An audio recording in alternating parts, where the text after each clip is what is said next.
Husband అని ఏంటంటే చాలా సాడిస్ట్ గా బిహేవ్ చేస్తారండి. సైకోగా సాడిజం బాగా చూపిస్తారండి.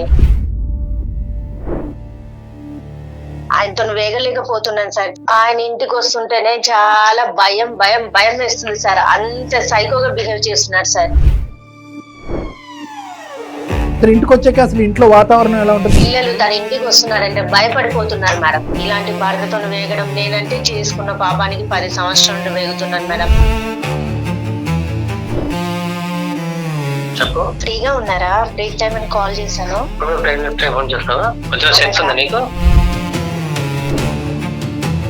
నేను సుమన్ టీవీ వాళ్ళని కన్సల్ట్ అయ్యాను, మాట్లాడండి ఒకసారి. నాకే అవసరం మాట్లాడడానికి?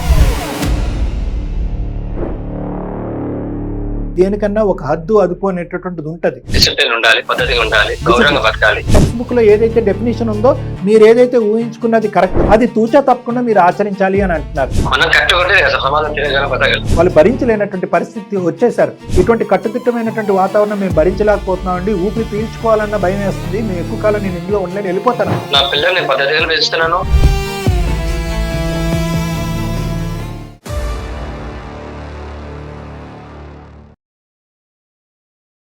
Anu's skin and hair clinic సమర్పించు అందమైన జీవితం కార్యక్రమానికి స్వాగతం. నమస్తే కళ్యాణ్ గారు. మాధురి అనే ఒక ఆవిడ మనకి మెయిల్ చేశారండి. భార్యాభర్తల మధ్య ఇష్యూ, సాధారణంగా మీ దగ్గరికి ఎక్కువ మంది వస్తారే ఉంటారేమో బహుశా ఇలాంటి ఇష్యూస్ తో. ఒకసారి ఆవిడతోనే మాట్లాడేద్దామండి. మనకి ఫోన్ నెంబర్ కూడా పెట్టారు.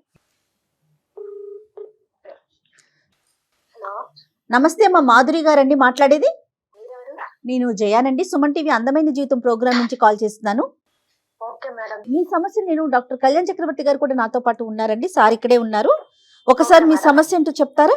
మాధురి గారు చెప్పండి అమ్మా, ప్రాబ్లం ఏంటి? సార్, నా వయసు 33 సంవత్సరాలు సార్. అమ్మా. నాకు మ్యారేజ్ అయింది, 2 పిల్లలు. హస్బెండ్ నేమ్ వచ్చేసి సురేష్. తను ఏంటంటే చాలా సాడిస్ట్ గా బిహేవ్ చేస్తారండి. సాడిస్ట్ గా, సైకోగా సాడిజం బాగా చూపిస్తారండి. ఇంకేమైనా పదాలు ఉన్నాయా? ఓపెనింగ్ లోనే చాలా బిరుదులు ఇచ్చేసారు మీ భర్త గారికి. అది డాక్టర్ గారికి చెప్తున్నా. చెప్పండి అమ్మా, ఏంటి అంత సాడిజం సైకోయిజం? ఇప్పుడు ఎక్కడికైనా వెళ్ళాలన్నా హడావిడి, టెన్షన్ పడడము ఇలాంటివి ఎక్కువ చేశారు సార్. ఆయనతో వేగలేకపోతున్నాను సార్. ఫ్రెండ్స్ తో మాట్లాడొద్దంటారు, పిల్లల్ని కూడా టీవీ చూడొద్దంటారు, ఫోన్ చూడొద్దంటారు, బయటికి వెళ్ళి ఆడుకోనివ్వరు, ఏమీ చేయనివ్వరు సార్. ఇంట్లోనే ఉండాలి. బయటికి వెళ్తే బ్యాడ్ బ్యాడ్ మాటలు మాట్లాడతారని బయట తిరగనివ్వరు. తర్వాత ఫుల్ హడావిడి చేసేసి ఎక్కడికన్నా వెళ్ళాలి అన్నా పొద్దున్న 4 గంటలకు లేపడము, టైం కి ఫాలో అవ్వాలి అన్నట్టు, ఎప్పుడు టెన్షన్ గా పడుకోరు, ఎప్పుడు ఏదో ఒకటి ఆలోచిస్తా ఉంటారు. ఆయన బిహేవియర్ వల్ల మాకు చాలా ఇబ్బందిగా ఉంది సార్. కదా, మీరు అనేది ఏంటంటేనమ్మా, ఇప్పుడు టీవీ చూడొద్దు, మొబైల్ ఫోన్ చూడొద్దు అంటే పిల్లలకు సహజంగా మీ ఇంట్లో చెప్తారు, మా ఇంట్లో చెప్తారు కదమ్మా. అది సమస్య ఎలా అయింది? చాలా స్ట్రిక్ట్ సార్. బంధువులు ఇంటికి రావద్దు, చూస్తే బ్యాడ్ గా నేర్చుకుంటారు. ఫోన్ లో ఒకటే వస్తుందా సార్, చాలా టైప్స్ ఆఫ్ ఫోన్ యూజ్ చేసుకోవచ్చు, అసలు ఫోనే వాడొద్దంటారు. తర్వాత టీవీ కనెక్షన్ కూడా లేదండి, టీవీ కనెక్షన్ కూడా తీసేశారు, చూడొద్దంటారు. ఎంతసేపటి స్కూల్ కి వెళ్ళాలా, ఇంటికి రావాలా, చదువుకోవాలా, ఇంతే. అదే, వేరే ప్రపంచం లేదు పిల్లలకి. వేరే ప్రపంచం లేదు. స్కూలు, ఇంటికి వచ్చామా, చదువు, ఇదే మేడం, వేరే ప్రపంచం లేదు మేడం. సరే, పిల్లల పరిస్థితి ఓకే. డిసిప్లిన్ వల్ల చాలా టార్చర్ అయిపోతుంది మేడం. బయటికి వెళ్ళొద్దు, చుట్టాలు మన ఇంటికి రావద్దు, ఈ ఖర్చు అవుతుంది, అక్కడికి వెళ్తే ఆ ఖర్చు అవుతుంది. పిల్లలు బయటకు వెళ్తే పాడైపోతారు, ఆరోగ్యం పాడైపోతుంది అనే ఉద్దేశమా, ఖర్చు అవుతుంది అనే ఉద్దేశమా, అతిగా పద్ధతుల్ని వివరించేటటువంటి వ్యక్తిత్వమా? అతిగా పద్ధతులు ఈ టైంకి చేయాలి, బయటికి వెళ్తే ఖర్చు అవుతుంది. ఆయన ఇంటికి వస్తుంటేనే చాలా భయం భయం భయం వేస్తుంది సార్. అంత సైకోగా బిహేవ్ చేస్తున్నారు సార్. ఇదే టైంకి ఇది చేయాలి, ఇది ఇక్కడే పెట్టాలి, ఇది ఇక్కడే ఉండాలి. మేడం, ఇంత డిసిప్లిన్ అని అంటే అసలు ఏది భరించలేకపోతున్నా మేడం. ఇప్పటి వరకు చాలా ఓపిక పట్టి ఉన్నాను మేడం. ప్రపంచం ఏమీ తెలియకుండా ఇంట్లోనే ఉండాలి, వెళ్ళాలా, పని చేసుకున్నామా, ఉన్నామా అన్నట్టు. ఇప్పుడు తను ఫస్ట్ నుంచి ఇంతేనా, మధ్యలో వచ్చిందా? తను కూడా ఇలానే ఉంటాడా, బంధువులతో వాళ్ళతో టచ్ మీ నాట్ లాగా? తను ఎక్కడికి వెళ్ళి ఇలాగే బిహేవ్ చేస్తాడు మేడం. అసలు ఎక్కడికి బయటకు కూడా తీసుకెళ్ళాడు మేడం. తను వెళ్తాడా? పోనీ వెళ్తాడు మేడం, స్కూల్ టీచర్. స్కూల్ వరకు వెళ్ళొస్తాడు. బంధువులతో కలవటం, ఫ్రెండ్స్ తో కలవటం అది ఉన్నాయా అతనికి? లేవు మేడం. తన బిహేవియర్ అలాగే ఉంటే పిల్లలు తన ఇంటికి వస్తున్నాడంటే భయపడిపోతున్నారు మేడం. అతని ఇంటికి వచ్చాక అసలు ఇంట్లో వాతావరణం ఎలా ఉంటుంది? స్కూల్ నుండి నుండి ఇంటికి వచ్చాక మేడం పిల్లలు చూసి భయపడి వెళ్ళి రూమ్ లో దాక్కుంటున్నారు మేడం. తను ఇంటికి వచ్చాక పిల్లలు నాతో కూడా సరిగ్గా మాట్లాడట్లేదు. అదేంటండి? అంటే తను అంత స్ట్రిక్ట్ గా ఉండాలి అని చెప్పేసి చూస్తే భయపడుతున్నారు మేడం. స్కూల్లో పిల్లల్ని ఎలా స్ట్రిక్ట్ గా ఉంచుతున్నారో ఇంట్లో ఇంకా కూడా పిల్లల్ని కూడా అలా చాలా స్ట్రిక్ట్ గా ఉంచుతున్నారు. కింద పడేసి చిందరవందరగా ఉంచుతుంటే ఇవెందుకు ఇలా ఉంచారు అని చెప్పేసి గొడవ పెట్టడం. అదేంటమ్మా పిల్లలు అన్నాక బుక్స్ అటు ఇటు ఉండవా? చిన్న పిల్లలంటే చెప్పులు అవన్నీ తీసి ఎక్కడెక్కడో వేస్తారు కదా మేడం. అవన్నీ లేదు, లైన్ గా నీట్ గా పెట్టాలి, లైన్ లోనే పెట్టాలి అని అంటారు మేడం. చిన్న పిల్లలు తిన్న అన్నం మెతుకులు కింద పడ్డా కూడా ఏంటి ఇలా డట్టిగా ఉంది అని చెప్పేసి అలా గొడవ పెడుతున్నారు. ఎక్కువ రైస్ పెట్టి అన్నం మిగిలినా కూడా ఎందుకు ఇంత అన్నం పెట్టినావు, వేస్ట్ అవుతుంది, ఎక్కువ ఎందుకు పెట్టినావు అని చెప్పి అలా తిడతారు మేడం. తక్కువ పెట్టినా తక్కువ ఎందుకు పెట్టినావు అని తిడతారు. ఏదైనా కరెక్ట్ గా ఉండాలి. ఏదైనా కరెక్ట్ గా ఉండాలి, కరెక్ట్ గా ఉండాలనే ప్రతి దానికి మేడం. ఇలాంటి భర్తతో వేగడం, నేనంటే చేసుకున్న పాపానికి 10 సంవత్సరాల నుండి వేగుతున్నాను మేడం. ఇది ఇంక ఇలాగే కంటిన్యూగా కొనసాగితే నా పిల్లల లైఫ్ ఏమవుతుందో అని చెప్పి చాలా భయం వేస్తుంది మేడం నాకు. ఇప్పుడు మాకు ఎందుకమ్మా మాకు చేశారు అంటే దేని గురించి చేశారు? తనలో ఏదైనా మార్పు వస్తుందేమో, మిమ్మల్ని కన్సల్ట్ అవుతే నా లైఫ్ ఏమైనా మారుతుందేమో అని నేను అనుకుంటున్నాను సార్. ఇలాంటి భర్తతోనే నేను వేగలేకపోతున్నాను సార్. కానీ అతనికి నేను నా పిల్లల్ని వదిలేసి ఎక్కడికైనా వెళ్ళిపోదాం అనుకుంటున్నాను సార్. వద్దులే అమ్మా అవన్నీ ఎందుకులేండి. కానీ నేను అనేది ఒకటి, ఇక్కడ మీరు ఇప్పుడుకొచ్చి పరిష్కార మార్గం ఏంటనేది ఆలోచించలేదు, అతనికి సజెస్ట్ చేయలేదు. అతనికి యాంగర్ యాంగ్జైటీ రెండేళ్ళు ఉన్నాయి అతని దగ్గర. కోపము, యాంగర్ అంటే కోపము, యాంగ్జైటీ అంటే ఆందోళన, భయపడటము, ఒత్తిడికి లోనవటము, రెండు ఉన్నాయి. మీ పేరెంట్స్ గానీ వాళ్ళ పేరెంట్స్ గానీ ఈ విషయం తెలుసా అండి? మా పేరెంట్స్ కి అయితే నేను చెప్పాను మేడం. వాళ్ళ పేరెంట్స్ కూడా ఈయన బిహేవియర్ తెలుసు మేడం. వాళ్ళ ఇంట్లో కూడా ఇంతేనా, ఇట్లానే ఉంటారా వాళ్ళు? వాళ్ళ ఇంట్లో కూడా ఈయన ఇలాగే ప్రవర్తిస్తారు మేడం. వాళ్ళ పేరెంట్స్ కూడా వాళ్ళలో ఎవరైనా ఉన్నారా ఈ డిసిప్లైన్? ఈయన ఉన్నారు మేడం. వీళ్ళ ఫ్యామిలీలో ఎవరు లేరు మేడం. ఇలా ఇది ఒక హెల్త్ ఇష్యూ అంటారా, మీరేమంటారు అసలు? కదా మేడం, ఇప్పుడు యూజువల్గా ఇక్కడ రెండు కారణాలు ఉంటాయి మేడం. ఒకటి వ్యక్తిత్వము, లేదంటే ఇంకోటి దార్భ. అంటే అతని వ్యక్తిత్వం చిన్నప్పటి నుంచి ఇంతేనా అంటే కనుక తల్లిదండ్రులు అలా పెంచలేదు, వాళ్ళ ఇంట్లో అలా లేదని ఆవిడ అంటున్నారు. అవునవును. Okay, number 1. నెంబర్ 2 ఏంటంటే కనుక అతను మాస్టర్ అంటున్నారు. అక్కడ ఏమన్నా ఉండే ఆ ఒత్తిళ్ళు, ఆ ఫ్రస్ట్రేషన్ అవన్నీ తాళలేక ఈ విధంగా ప్రవర్తిస్తున్నాడు. ఎంత ప్రవర్తించినా కూడా ఇంత విపరీతం ఉండదు మేడం. ప్రతిరోజు ఉంటుందా? ఇంత ఉండదు. Either this is some form of a GAD అంటూ ఉంటాం. గ్యాడ్ అని అంటున్నారు, ఎక్కడ పడితే అక్కడ వింటున్నాం. అవునవును. అంటే జనరలైజ్డ్ యాంగ్జైటీ డిసార్డర్. వీళ్ళకి ఒక ప్రత్యేకమైనటువంటి ఒక అంశంలో ఆందోళన ఉండదు. ఏది చూసినా, ఏది విన్నా, ఏది ఆలోచించినా ఒక చిరాకే. ఒక అవతల వాళ్ళు ఇలా మాట్లాడినా అలా మాట్లాడినా చిరాకే, ఇలా చేసినా అలా చేసినా చిరాకే. వాళ్ళ వరకు కూడా చాలా పద్ధతిగా ఉంటారు, అందులో డౌటే లేదు. వాళ్ళ వరకు పద్ధతిగా ఒక ఫ్రెండ్ గాని ఎవరు లేరట. బయట ప్రపంచం అనేది ఉండదు. ఎందుకంటే బయట ప్రపంచంలో కూడా ఎక్కడైతే ఈ క్రమశిక్షణ అనేటటువంటి అంశంలో లోపాలు ఉంటాయో ఆ లోపాలని వాళ్ళు తట్టుకోలేరు. అంటే సరదాగా సెన్స్ ఆఫ్ హ్యూమర్ తో మాట్లాడటం కానీ, జోవియల్ గా ఉండటం కానీ, కొద్దిగా ఏదో సరదాగా ఉండేటటువంటి ప్రపంచంలో సరదాగా ఉండే అంశాలు ఏవైతే ఉంటాయో అది దాన్ని కూడా సీరియస్ గా ఉంటుంది. సింపుల్ గా చెప్పాలి అంటే కనుక వీళ్ళ జీవితంలో నవ్వు, సెన్స్ ఆఫ్ హ్యూమర్, కామెడీ ఉండవు. లేదు, ఎప్పుడు కూడా లేదు, ఫ్యామిలీలో ఉండకూడదు, ఎవరికి ఉండకూడదు. మరి ఇప్పుడు ఏం చేద్దామంటారు మాధురి గారు? మీ ద్వారా నాకు ఏమైనా హెల్ప్ అవుతుందేమో, నేను నా పిల్లలు ఎక్కడైనా బతుకుదాం అనుకుంటున్నా మేడం. కాదులేమో, ఆగండి. ఇక్కడ మీరు అంత చివరి దాకా ఆలోచించేసేమాకండి. 2 పిల్లలు ఉన్నారు, వాళ్ళ భవిష్యత్తును కూడా దృష్టిలో పెట్టి. మీరు ఈ ఒడ్డుని నిలబడ్డారు కాబట్టి మీకు అంత విపరీతంగా అనిపిస్తుంది. పిల్లల్ని ఎత్తుకుని ఆ అవతల ఒడ్డుకి వెళ్తే కనుక అక్కడ ఏంటనేది మీకు తెలుస్తుంది. ఎంత క్రమశిక్షణలో పెట్టేటటువంటి భర్త, తండ్రి అయినా కూడా ఈ రోజు పగలనక రాత్రనక కష్టపడి 4 పైసలు ఇంటికి తీసుకొస్తున్నాడు. మీకు ఏ ఉద్యోగం లేదు, మీకు ఏ ఆర్థిక పరమైనటువంటి ఆధారం లేదు, 2 పిల్లల్ని, చంటి బిడ్డల్ని ఎత్తుకుని మీరు రోడ్డు మీదకి వెళ్ళాలి. సో కాబట్టి అనుకున్నంత సులువు కాదు.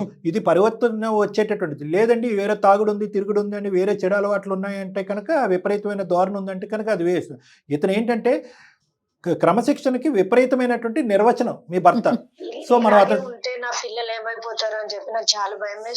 కరెక్టే, భయభ్రాంతులకు గురవుతున్నారు. పిల్లలకు కూడా మనకు సర్ది చెప్పేటటువంటి ప్రయత్నం చేయాలి. అలాగే ఇతను ఏంటంటే క్రమశిక్షణ అనేటటువంటి దాని మీద అతను బార్ ఏదైతే పై గీసాడో ఆ గీతను కొద్దిగా కిందకి దించాలి. మనం చూద్దాం. మరి ఒకసారి మాట్లాడదామంటారా? డాక్టర్ గారితో మాట్లాడిద్దామా? మేడం మీరు తీసుకుంటారా? ఆయన ఎక్కడున్నారు ఇప్పుడు? ప్రెసెంట్ స్కూల్లో ఉంటారు మేడం. ఇప్పుడు బ్రేక్ టైమే మేడం, మాట్లాడొచ్చు మేడం. మరి ఒకసారి కాల్ చేసి ఇట్లా బ్యాక్ ఎండ్ లో మేము ఉన్నామని చెప్పండి ఒక మాట. ఇట్లా మీకు నాకు మరి వీలు కావట్లేదు కాబట్టి నేను ఇట్లా డాక్టర్ గారి కోసం కాల్ చేశానని చెప్పండి. నెక్స్ట్ డాక్టర్ గారు మాట్లాడతారు, చూద్దాం. Okay madam. The person you are speaking with. ఏమండి ఫ్రీగా ఉన్నారా? బ్రేక్ టైం అని కాల్ చేశాను. అయితే ఇప్పుడు టైం ఫోన్ చేస్తావా? అంటే ఫ్రీగా ఉన్నారేమో, బ్రేక్ టైం కదా మాట్లాడదామని కాల్ చేశాను. అయితే బ్రేక్ అయితే ఫ్రీగా ఉంటే ఏ పని లేదా నాకు? వేరే పని ఉండదా? కొంచెం సెన్స్ ఉందా నీకు? ఇప్పుడు పడితే ఇప్పుడు ఫోన్ చేస్తున్నావు? అలా కాదండి, మీరు ఇలా ఏం తెలుసుకోకుండా ఇలా మాట్లాడుతున్నారు ఏంటండి? ఒక 2 minutes కూడా మాట్లాడారా? తిడుతున్నారు. నీ టైంలో ఉన్నప్పుడు ఫ్రీగా చేయకుండా నేను నా బుచ్చ పనులు ఉన్నాయి ఇక్కడ. బ్రేక్ టైమే కదా, సో అందుకనే మీరు ఇలా బిహేవ్ వేరే వర్క్ ఉన్నది నాకు. చేస్తున్నారనే నేను సుమన్ టీవీ వాళ్ళని కన్సల్ట్ అయ్యాను. వాళ్ళ లైన్ లో ఉన్నారు, మాట్లాడండి ఒకసారి. నాకే అవసరం మాట్లాడడానికి? సురేష్ గారు నమస్తే అండి. నమస్తే సురేష్ గారు, మీరు మాస్టర్ అని విన్నాము. మీరు మీ అడవుల్లో మీరు ఉంటారు. ఒక 2 నిమిషాలు మాట్లాడదామని. నా పేరు డాక్టర్ కళ్యాణ్ చక్రవర్తి అండి. సుమన్ టీవీ అందమైన జీవితం. నాతో పాటు మన సీనియర్ హోస్ట్ జయ మేడం కూడా ఉన్నారు. నమస్తే అండి. నమస్తే. Thank you sir. ఒక 2 నిమిషాలు మీతో మాట్లాడచ్చా సార్? మేడం ఏదో మీ మిస్సెస్ మాకు ఒక ఈమెయిల్ పంపించారు, ఏదో ఇబ్బందికరమైన పరిస్థితి ఉందని చెప్పి, అది కొద్దిగా మీ దగ్గర నుంచి క్లారిఫికేషన్ గురించి కాల్ చేసాం అంతే. Right sir. సార్ ఇప్పుడు ఏంటంటే, ఇప్పుడు మీ మేడం ఏమన్నారు అంటే, పెద్ద యూజువల్గా మేము ఈ వేదిక మీద చూసేటటువంటి సమస్యలతో పోల్చుకుంటే బహుశా మీ భార్య గారికి ఇది పెద్దగా అనిపించచ్చేమో, కానీ మేము చూసేటటువంటి కేసెస్తో చూసుకుంటే ఇది చిన్న కేసే. కానీ ప్రధానంగా క్రమశిక్షణ అనేటటువంటిది ఒక ఇంటి పరిధిలో ఎంతవరకు ఉండొచ్చు, ఉండకూడదు? ఒక స్కూల్ వాతావరణం అనేటటువంటిది ఇంట్లో ఉండాలా, ఉండకూడదా? ఒక తండ్రి అనేటటువంటి వ్యక్తి స్కూల్ నుంచి ఇంటికి వచ్చిన తర్వాత ఇంటిని కూడా స్కూల్ కింద మార్చొచ్చా, అక్కర్లేదా? ఇల్లుని ఇల్లు కింద ఉంచొచ్చా? ఎంతవరకు ఫ్రీడమ్ ఇవ్వచ్చు? పిల్లలు ఎంతవరకు బయటకు వెళ్ళి ఆడుకోవచ్చు? పిల్లలు ఎంతవరకు టీవీ చూడొచ్చు? పక్క గదిలో ఫ్యాన్ తిరగచ్చా? తిరిగితే ఎంతసేపు తిరగచ్చు? భోజనం చేసేటప్పుడు అన్నం మెతుకులు ఎంతవరకు పక్కగా జల్లచ్చు? ఎంత డిస్టెన్స్లో వెళ్ళొచ్చు? ఇలాంటి అంశాల మీద ఏ విధంగా బతకాలి ఇంట్లో, ఏ విధంగా బతకూడదు అనేటటువంటి సందిగ్ధ పరిస్థితిలో ఆ అమ్మాయి దిక్కుతోచని పరిస్థితిలో మాకు ఈమెయిల్ పెట్టారు సార్. అంటే మీది క్రమశిక్షణ అని మాట్లాడే మీ పద్ధతిని మేము కించపరచట్లేదు, అవమానపరచట్లేదు. కానీ ఉక్కిరి బిక్కిరి అయ్యేటటువంటి ఈ వాతావరణం మీ వరకు వచ్చిందా? మీ యొక్క ఉద్దేశం ఏంటో చెప్పండి. నేను ఒక సాధారణ వ్యక్తిని sir. Right sir. Private teacher. మాకన్నా కొన్ని ఇన్స్ట్రక్షన్ ఉంటాయి సార్. మీకంటూ ఏముంటాయండి? ఇన్స్ట్రక్షన్ ఉంటాయి సార్. డిసిప్లిన్ ఉండాలి, పద్ధతిగా ఉండాలి, గౌరవంగా బతకాలి. కరెక్ట్. ఉంటాయి. సమాజంలో మా స్థాయి తగిన బతకాలి వద్దా సార్? బతకాలి. కరెక్టే, బతకాలి. మీరు బతకాలి, మేము బతకాలి. స్థాయి తగ్గట్టే బతకాలి. అందరూ బతకాలి. మా తగిన బతకాలి కాబట్టి మేము ఏమిటండి స్వభావం, మేము హై రేంజ్ అయితే కాదు, ఎంతో చిన్న జాబ్ చేసి పిల్లలు పోషించడం, ఇంట్లో చూసుకోవడం, మేము ఎదురు చులకన కాకుండా మా బతుకు కోసం మేము ఎవరిని ఇబ్బంది పెట్టకుండా, మేము ఎవరి ఇబ్బంది పాలు కాకుండా ఉండాలని మేము కొంచెం డిసిప్లిన్ పాటిస్తాం సార్. చెప్తాను, పిల్లలు గారిని కూడా నేర్పిస్తున్నాం. నేను మా నాన్నగారి నేర్పించాను నాకు. మనం ఇబ్బంది పడ్డాం, పిల్లలు ఇబ్బంది పడవద్దు, ప్రజలు చులకన అవ్వద్దు. నేను అదే విధంగా ఇంట్లో కూడా పాటిస్తున్నాను సార్. నా స్కూల్లో పిల్లలు కూడా అదే చెప్తాను, వాళ్ళు కూడా అదే నాటకం నేర్పిస్తున్నాను. ఫ్యూచర్ లో కూడా వాళ్ళ పద్ధతిగా ఉండాలి, ఒక పొజిషన్ లో ఉండాలి, ఎవరు మనం చులకన హేళనగా చూడవద్దు. మనం కరెక్ట్ కొట్టే సమాజం తిరగలం, బతకగలం. కరెక్టే సార్ మీ పాయింట్. అసలు ఎవరు కూడా మీరు ఇప్పుడు వరకు వర్ణించినటువంటి తీరు, డిఫైన్ చేసినటువంటి పద్ధతిని ఎవరు కూడా ఖండించరు, తప్పనలేదు. కానీ క్రమశిక్షణ అలాంగ్ విత్ హ్యాపీనెస్, కుటుంబం యొక్క సంతోషం, సుఖం అనేటటువంటిది కూడా చాలా ఇంపార్టెంట్. క్రమశిక్షణగా పద్ధతిగా ఉండటం అనేది ఎంత ఇంపార్టెంటో, ఆ క్రమశిక్షణ నేర్చుకునేటటువంటి వాళ్ళు, క్రమశిక్షణ ఆచరించేటటువంటి వాళ్ళు దాన్ని ఆస్వాదిస్తున్నారా, స్వీకరిస్తున్నారా, ఆనందిస్తున్నారా అనేటటువంటిది. లేదా క్రమశిక్షణతో పాటు మనం భయాన్ని కూడా పిల్లలకి గిఫ్ట్ కింద ఇస్తున్నావా, లేదా క్రమశిక్షణతో పాటు తండ్రింటిని చూడగానే దద్దరిల్లిపోయేటటువంటి ఒక విధమైనటువంటి వాతావరణాన్ని మనం క్రియేట్ చేస్తున్నాం అనేది కూడా ఇంపార్టెంటే కదా సార్. Correct sir. ఒకటి సార్, నేను అనుకునేది ఏంటంటే నా పిల్లలు అట్లా భయపడతాను నేనే అనుకోవట్లేదు సార్. భయపడుతున్నారని అనుకోవట్లేదు. నా పిల్లల్ని పద్ధతిగా పెంచుతున్నాను, పద్ధతిగా ఉన్నారని, సరైన స్థాయిలో ఉన్నారని అనుకుంటున్నాను. ఇప్పుడన్నా పిల్లల పక్కన కూర్చుని, నాన్న నేను ఒక అక్కడ టీచర్ని, ఇక్కడ ఇంట్లో తండ్రిని, నేను కొన్ని పద్ధతుల విధానాలు చెప్తున్నాను. ఎందుకంటే వయసు వచ్చినటువంటి పిల్లలు, మీతో పాటు 11 సంవత్సరాలు ప్రయాణం చేసినటువంటి మీ భార్యని, వీళ్ళు ముగ్గురిని కూర్చోపెట్టుకుని, నా క్రమశిక్షణ వల్ల మీరు ఏమైనా భయపడుతున్నారా, ఏదైనా ఇష్యూ వస్తే కనుక ఫ్రీగా, ఫెయిర్గా, హ్యాపీగా, పాజిటివ్గా, ఏ ఆందోళన లేకుండా మీరు నా వరకు వచ్చి మాట్లాడుతున్నారా, లేదంటే నాతో మాట్లాడటానికి పరిధులు గీసుకుంటున్నారా, నేను ఇంట్లో ఎంటర్ అవగానే వణికిపోతూ రూముల్లోకి పరిగెడుతున్నారా, నేను ఏదైనా గట్టిగా మాట్లాడితే కనుక బెదిరిపోతున్నారా అని ఓపెన్ ఎండెడ్గా అడిగారా, లేదంటే ఊరికనే మీరు మాకు చెప్తున్నారా, లేదండి మా పిల్లలు నేను చెప్పేదాంతో హ్యాపీగా ఉన్నాను? సార్ నాకు ఎప్పుడు దాకా ఇలాంటి మాటలు ఇప్పుడు రాలేదు. ఇప్పుడు మా మిస్సెస్ మీకు సంప్రదించడం తెలిసింది, వాళ్ళు నిజంగా భయపడుతుండే అడగండి. తెలియదు. అందుకే మా ఎదుర్కొంటే మీ అంత- మిస్సెస్ మీ మిస్సెస్ తో మాట్లాడండి. చెప్పు మాది, నా వల్ల నీకు ఇబ్బంది అవుతుందా ఇంట్లో? అవును, మీ వల్ల నాకు చాలా ఇబ్బంది అవుతుంది, పిల్లలకు కూడా చాలా ఇబ్బంది అవుతుంది. మీరు అలా బిహేవ్ చేస్తున్నారు, బయట ప్రపంచంతో సంబంధం లేకుండా చేస్తున్నారు. ఒక ఫంక్షన్ కి తీసుకెళ్లారు, రిలేటివ్స్ ని రానివ్వరు, మనం వెళ్దామన్నా తీసుకెళ్ళనివ్వరు. ఇప్పుడు ఒకటి చెప్పు, ఇప్పుడు బయట వెళ్తే మనము వాళ్ళంత బడ్జెట్ మన దగ్గర లేదు, అంతో కొంత రూపాయి డబ్బులు సంపాదించి కూడా పెడుతున్నాం మనం. ప్రతి పిల్లల కోసం బడ్జెట్ ఉంది చేసేది లేదు అని కాదు, చిన్న చిన్న హ్యాపీనెస్ కూడా లేదు మన లైఫ్ లో. ఉందా? చిన్న చిన్న హ్యాపీనెస్ లో కూడా ఏమీ లేవు. పక్కన వాళ్ళతో కూడా మాట్లాడనివ్వట్లేదు మీరు. కనీసం పిల్లల్లో ఒక్కళ్ళైనా ఒక చిన్న బర్త్డే జరపడం, ఒక చుట్టుపక్కల ఉన్న ఒక నలుగురు పిల్లల్ని ఒక పిలిచి function చాక్లెట్ లేదు. ఇవ్వటం చేశారా మీరు? ఫంక్షన్ తీసి మా సంబంధం లేదు. పిల్లలు మీ హ్యాపీగా ఇంట్లో ఉండి మంచిగా ఉండి చెప్తాను భలే ఉందండి. నిమిషాలు బాగానే ఉంటారు కదా మేడం. అది కాదు అదొక్కటే సార్, సరిపోతుందండి? అన్ని అందరు ఇల్లేనా? ఇలాగే చేస్తున్నారా ప్రతి ఒక్కరి ఇంట్లో? అన్ని ఇల్లేనా? ఇంకేం బయట ప్రపంచం లేదా? రూపాయి ఖర్చు అవ్వకూడదా? సరే కరెక్టే, మధ్యతరగతి కుటుంబం, ప్రతి రూపాయి సేవ్ చేసుకోవాలి. ఒక సందడి, ఒక సంతోషం, ఒక జ్ఞాపకం అండి. పిల్లల బర్త్డే అనేది ఒక జ్ఞాపకం, పిల్లలు ఒక చుట్టాల ఇంటికి వెళ్తే ఒక జ్ఞాపకం, పిల్లలు ఒక పార్క్కి వెళ్ళి ఒక పిక్నిక్కి వెళ్తే కనుక ఒక జ్ఞాపకం, ఒక ఆలోచన జ్ఞాపకాలు ఏమవుద్దా? అంతా ఇంకా కట్టుదిట్టమైనటువంటి 4 గోళ్ల మధ్యన నాన్న గీసినటువంటి బొమ్మలోనే ఉండాలి అందరూని. ఫ్యామిలీ పరంగా అందరూ ఆఖరిసారి ఒక మంచి పిక్నిక్ స్పాట్కో, లేదంటే ఒక మాల్కో, లేదంటే ఒక సినిమాకో వెళ్ళి ఎంతకాలం అయింది గురుగారు? ఎన్ని సంవత్సరాలు అయింది? సినిమాలో అంత అవసరం లేదు సార్, సోషల్ మీడియా అన్ని యూట్యూబ్ మొబైల్ వస్తుంది, అంత వేస్ట్ సార్. మీరు ఆ మొబైల్ కూడా చూడనివ్వట్లేదు కదండి. మీరు ఆ మొబైల్ చూడనివ్వట్లేదు, ఇంట్లోంచి బయటకు అడుగు పెట్టనివ్వట్లేదు. ఇంట్లో కట్టుదిట్టమైనటువంటి ఆ వాతావరణం, బయటకు వెళ్ళి గాలి పీల్చుకోవాలంటే పీల్చుకోవద్దు అంటారు, గాలి పీల్చుకునేది కూడా ఖర్చు అవుతుంది అని అంటారు. ఎలాగా? అంటే ఇది పీనాస్తనమా, పిసినారితనమా, అతి భయమా, ఏంటిది? నేను ఏం చేసా వాళ్ళ మంచి కోసం నేను చేసేది. ఏమండి? ఏం చేసినా మా మంచి కోసమే, కానీ ఇంత కఠినంగా మేము ఉండలేమండి మీలాగా. చిన్న లైఫ్, చిన్న చిన్న మాకు కూడా కొన్ని ఎంజాయ్మెంట్స్ ఉంటాయండి. పిల్లలు కూడా చాలా భయపడిపోతున్నారు. ఇంత కఠినంగా నేను చేసుకున్న పాపానికి భరిస్తున్నాను, కానీ నా పిల్లలు ఏమైపోతారో, వాళ్ళ లైఫ్ ఏమైపోతుందని చెప్పి నేను చాలా బాధపడుతున్నానండి మీ వల్ల అయితే. లేదు మాధురి గారు, మీ బాధ అతనికి అర్థం కావట్లేదు. ఎందుకంటే కఠినంగా బాధపడుతున్నారు, ఇంత స్ట్రిక్ట్, ఇంత డిసిప్లిన్ అని అంటున్నారే గానీ మీ లోపల ఉండే కావట్లేదు సార్ నా బాధ. రైట్, అతనికి అర్థం దానికి కావట్లేదు. ఆయన డిసిప్లైన్, మన మిడిల్ క్లాస్ వాళ్ళు ఖర్చు అవుతుంది, సొసైటీ బాగోలేదు, ఇదే ఆలోచిస్తున్నారు ఇవి సార్. పెట్టుకున్నారండి. ఈ లైన్స్ లోనే ఆయన ఉంటున్నారు తప్ప వీటిని దాటి బయటికి రావట్లేదు. సురేష్ గారు, చెప్పండి. మీకు మళ్ళీ క్లాసులకి టైం అవుతూ ఉంటది. ఒక మాట గుర్తుపెట్టుకోండి సార్, మీ ఆలోచన తప్పు అని మేము అనట్లేదు, కానీ ఆ ఆలోచనను ఆస్వాదించి తీసుకునేటటువంటి వాళ్ళు ఎంత సుఖపడుతున్నారు, వాళ్ళ మొహం మీద చిరునవ్వు ఉందా లేదా అనేది ఒక్కసారి ఆలోచించండి. హార్ట్ బీట్ స్పీడ్గా కొట్టుకుంటుంది, అది మీకు కనిపించదు, నాకు కనిపించదు, మనకు వినిపించదు. కానీ ఆ మొహం మీద ఉండేటటువంటి ఎక్స్ప్రెషన్, ఆ కళ్ళల్లో ఉండే భయం ఒక 2 సెకండ్లు చూడండి, సరిపోతుంది, పెద్ద అక్కర్లేదు. మీరేమీ ఇంకొక ప్లానెట్ నుంచి రాలేదు, పిల్లలు ఇంకో ప్లానెట్ పుట్టలేదు. ఉదయం వెళ్ళేటప్పుడు వాళ్ళ మొహమే చూస్తారు, తిరిగి వచ్చేటప్పుడు వాళ్ళ మొహమే చూస్తారు. కాబట్టి ఆ పిల్లల కళ్ళల్లో ఉండేటటువంటి భయము, టెన్షను అనేది చూడండి. మీ భార్య ఈరోజు మాట్లాడుతుంది, ఎంతో కొద్దో గొప్ప లోకజ్ఞానం, ప్రపంచ జ్ఞానం తెలిసినటువంటి వ్యక్తే ఈరోజు.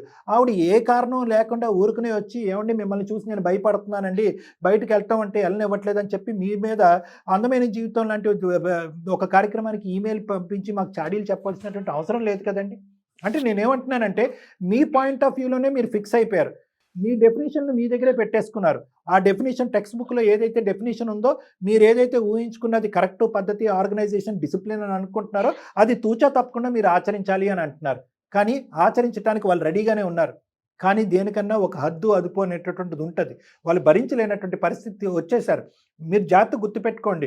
ఈరోజు మీ భార్య ఏమంటున్నారు, ఇటువంటి కట్టుదిట్టమైనటువంటి వాతావరణం మేము భరించలేకపోతున్నామండి, ఊపిరి పీల్చుకోవాలన్న భయం వేస్తుంది, మేము ఎక్కువ కాలం నేను ఇందులో ఉండలేను, వెళ్ళిపోతాను, పిల్లల్ని తీసుకొని పారిపోతానంటుంది ఆవిడ. రేపొద్దున పిల్లలు ఒక టీనేజ్ ఏజ్కి వస్తారు, మీ ఇద్దరు పిల్లలు, వాళ్ళు ఖచ్చితంగా మిమ్మల్ని ప్రశ్నిస్తారు, ఏంటి నాన్న, ఏంటి వాతావరణము, బ్రతకాలా చావాలా, వాళ్ళ ఇంట్లో ఇలా ఉంది, వాళ్ళ అమ్మ నాన్న ఇక్కడికి వెళ్ళారు, వాళ్ళ నాన్న ఇలా చేశాడు, అలా చేశాడు, వాళ్ళది మనకంటే మధ్యతరగతి కుటుంబం, దిగు స్థాయి ఉన్నటువంటి కుటుంబం, వాళ్ళ ఇంట్లో ఉన్నటువంటి సంతోషం, సుఖం మేము ఎందుకు చూడలేకపోయాం నాన్న, ఎందుకు అనుక్షణం నిన్ను చూసి మేము ఎందుకు భయపడాలి, బాధపడాలి, తండ్రి ఉంటే కనుక సంతోషంగా చెప్పుకోవడానికి పిల్లలు పరిగెట్టుకుంటూ వస్తారు, మేము పరిగెట్టుకుంటూ అవతల డైరెక్షన్లో పారిపోతున్నాం నువ్వు రాగానే, ఎందుకు ఈ వాతావరణం అనే ప్రశ్న మిమ్మల్ని అడిగితే కనుక మీరేం చేయాలో మీకు తోచదు సురేష్ గారు. చిన్న మాట సార్. చెప్పండి. ఇప్పుడు పిల్లలకు పద్ధతిగా ఉండాలి, డిసిప్లిన్ ఉండాలి చెప్పడం తప్ప సార్ నాది. క్రమశిక్షణ పెట్టద్దు, పిల్లల్ని విచ్చలవిడిగా వదిలేసేయండి. 10-12 గంటల పాటు వాళ్ళకి టీవీ మొబైల్ ఇచ్చేసేయండి.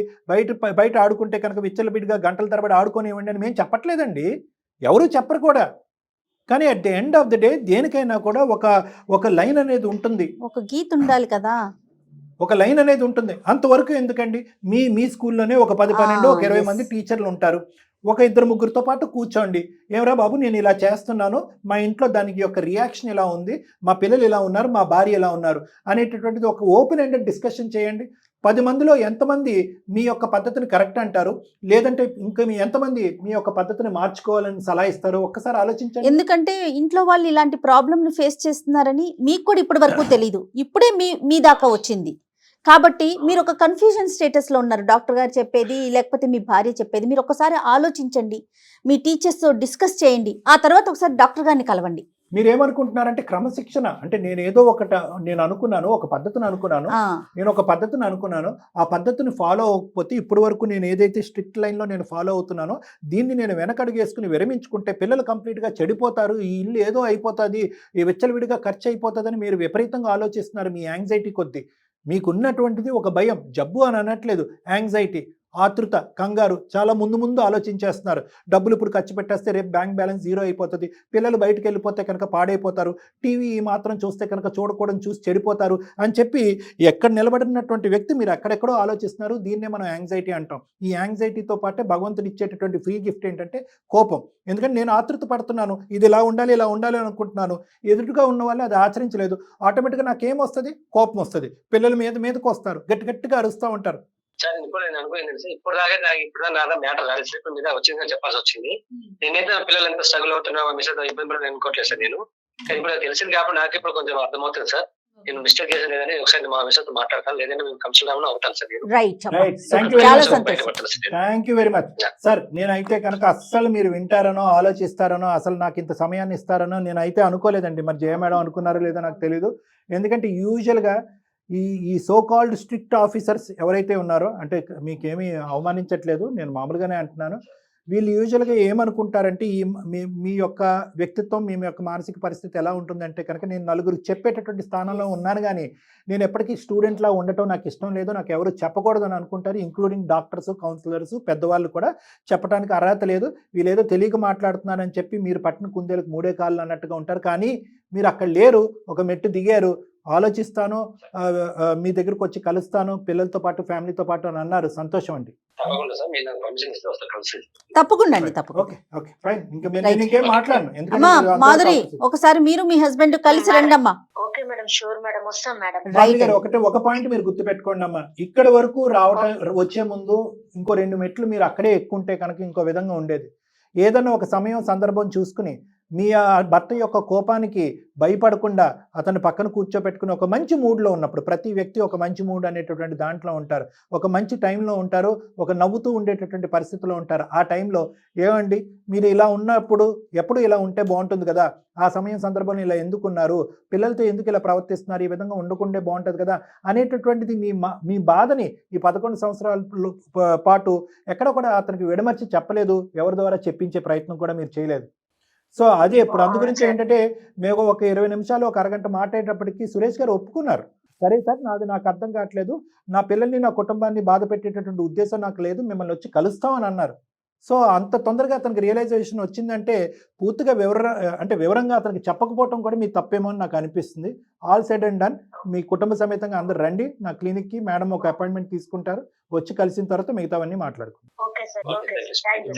అది ఎక్స్ప్రెస్ చేయకపోవటం ఒక ప్రాబ్లం, నేను అనుకున్నదే కరెక్ట్ అనుకోవటం ఇంకో, ఏది ఏమైనా ఆ స్థాయిలో ఉండి కూడా వెంటనే ఆయన ఓకే నేను కన్ఫ్యూజన్ లో ఉన్నాను అని మాట్లాడారు. చూడండి సంతోషం, అది ఒకసారి కలుస్తారు, చూద్దామండి. నమస్తే డాక్టర్.